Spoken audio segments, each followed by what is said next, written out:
mein Video-Review bzw. Vergleich zwischen dem Dingo A320 von Dingo Digital und der Sony PSP, in diesem Falle eine Slim und Light. Ich fange mal an mit dem Unboxing von der PSP.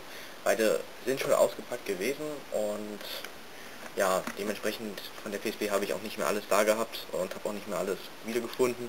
Also Anleitungen und so weiter fehlen. Wenn man es auspackt, eigentlich liegen dann hier die Anleitungen drin. So, dann kommt das Gerät und das Ladegerät. Ich habe zwei PSPs, eine weiße und eine schwarze. Das ist ja eine Verpackung von einer schwarzen, die habe ich gemoddet.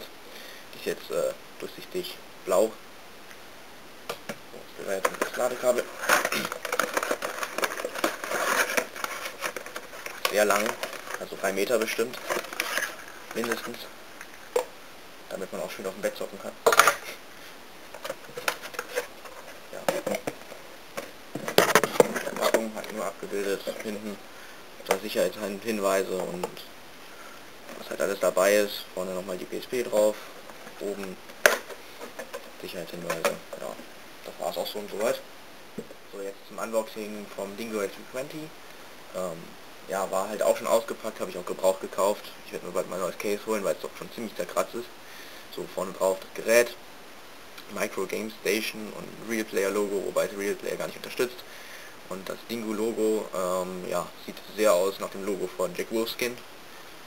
Dann hier technische Daten, kann man nicht lesen jetzt durch das Video. Hier hinten ein paar Symbole, was es halt unterstützt. Game, Music, Video, Photo, AV Out, FM, Recorder, E-Book, Browse und Settings. Und noch so ein paar Informationen, Games, Outlook, Aussehen, Outlook, ja, Symbole, nichts. So, kann ich mal auspacken. Wie gesagt, war schon geöffnet. Als erstes eine Anleitung oder ein Zertifikat, ich weiß es nicht, ist alles chinesisch. Braucht man nicht. Vielleicht irgendwie eine Liste, was alles dabei ist, auch alles auf Chinesisch. Chinesische Anleitung, kann man auch nicht lesen. Und eine englische Anleitung, die sehr schlecht übersetzt ist, aber sie kann schon weiterhelfen. Hier ein paar interessante Sachen drin, Connect to TV, Format Player, Use Mini SD Card, Hauptfunktionen, Quick Key Function und so weiter.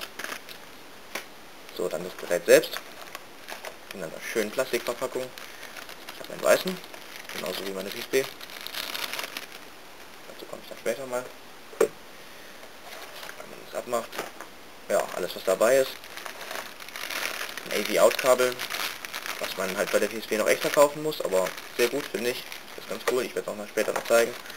Dann Mini-USB-Kabel, wie bei jedem Gerät heutzutage.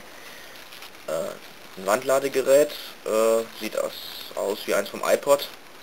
Nichts Besonderes. Eigentlich waren noch Kopfhörer dabei, die habe ich jetzt nicht mehr reingemacht, weil das waren sowieso so eine Billig-Dinger.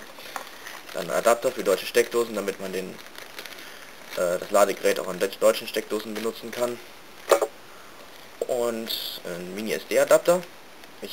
Vorher waren 2 GB dabei, ich habe jetzt 8 GB gekauft. Kann man halt Micro-SD-Karten reinmachen und die dann nutzen. Und so, dass das aussieht wie ein übermäßig großes Gitarrenplektron, keine Ahnung, was das sein soll. Ja, das war's auch soweit zu dem. So, jetzt zum Aussehen. Ich fange wieder mit der PSP an. Ja, ich denke, das kennt ja eigentlich jeder. Hier vorne halt die Tasten, Analogstick, hier unten die sonstigen Bedientasten, Lautstärke und so. Dann an der Seite Power on Off, auch das LED dazu, UMD-Laufwerk, halt zum Aufklappen. Und an der Seite das Memory-Stick-Fach. Hier oben halt noch der Schalter für WLAN und USB-Anschluss, Anschlüsse für Kamera und ja, die beiden Schultertasten und hier unten halt noch die Gerätebezeichnung und fürs Ladegerät und noch hier für den Fernseher und für ja, die Kopfhörer. So, jetzt zum Dingo. Größenvergleich, er ist natürlich wesentlich kleiner als die PSP, was man drauf legt, ist von der Höhe her halt etwa so groß wie der Bildschirm und dann noch ein bisschen breiter.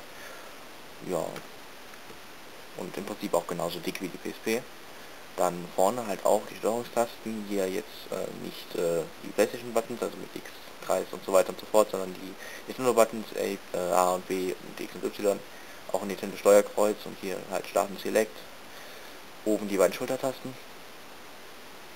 dann an der Seite auch der An- und Ausschalter und hier für Kopfhörer der Anschluss, was ein bisschen blöd ist, weil wenn man mit Kopfhörern spielt, dann nervt das ein bisschen hier, dass man die Hände so weit weghalten muss. Hinten halt nur das Logo, natürlich kein Laufwerk, so Rubberpads, um die Schrauben abzudecken. Leider habe ich die unten schon verloren, also die fallen relativ einfach raus. Dann unten, das sind hier die Lautsprecher und AV-Out, also für den Fernseher, Micro SD-Slot und USB-Anschluss. Und hier an der Seite noch ein Mikrofon, Reset-Knopf und ja, das war's dann soweit. Insgesamt sieht die PSP ein bisschen hochwertiger aus, sage ich mal. Auch die Farbe, das Weiß ist ein bisschen unterschiedlich. Vielleicht sieht man es ja so ein bisschen, das Weiß vom Dingo ist ein bisschen trüber und das Gerät ist auch wesentlich schwerer, liegt besser, ein bisschen besser in der Hand durch die Abrundung hier und man kann halt schön so die Hände drum legen. Hier ist das ein bisschen anders, ist so ein bisschen wie beim Nintendo DS auch, die Größe passt und ja, also Bauqualität ist nicht das billigste Plastik, also das merkt man schon. Ich denke, da haben sich die Hersteller schon ein bisschen Mühe gegeben. Ja, die Lautsprecher sind ein bisschen blöde, dass sie halt so ein bisschen reinstehen aus Metall. Und ja, ansonsten Farbe geht nicht leicht ab oder sowas. Das Case ist ja relativ sturzresistent. Meiner hat jetzt hier schon irgendwo ein paar kleine Risse drinne, aber ansonsten sehr gut. Zu den Tasten jetzt, bei der PSP ja bekannt, sehr weich, also sehr einfach zu drücken, auch oben die Tasten, also da kann man richtig schön drauf drücken, auch hier unten die Tasten, Analogstick schön weich zu bewegen, hängt manchmal, aber ja, eher selten, also das ist ja hier sehr gut gelöst. Beim Dingo das Analogpad ein bisschen weich, sage ich mal, ansonsten die Tasten sehr gut, hier unten. Die sind ein bisschen laut, auch hier oben die, hört man. Und also die Tasten reagieren ganz gut, außer die hier, die klemmt immer ein bisschen, das heißt, ich kann in manchen Spielen hier aufs Plastik oder auf den Bildschirm drücken und der nimmt das als Druck auf die Taste hier. Ja, bisschen seltsam. Aber ansonsten sehr schön. Bei der PSP, das Gewicht liegt bei 180 Gramm mit dem Akku.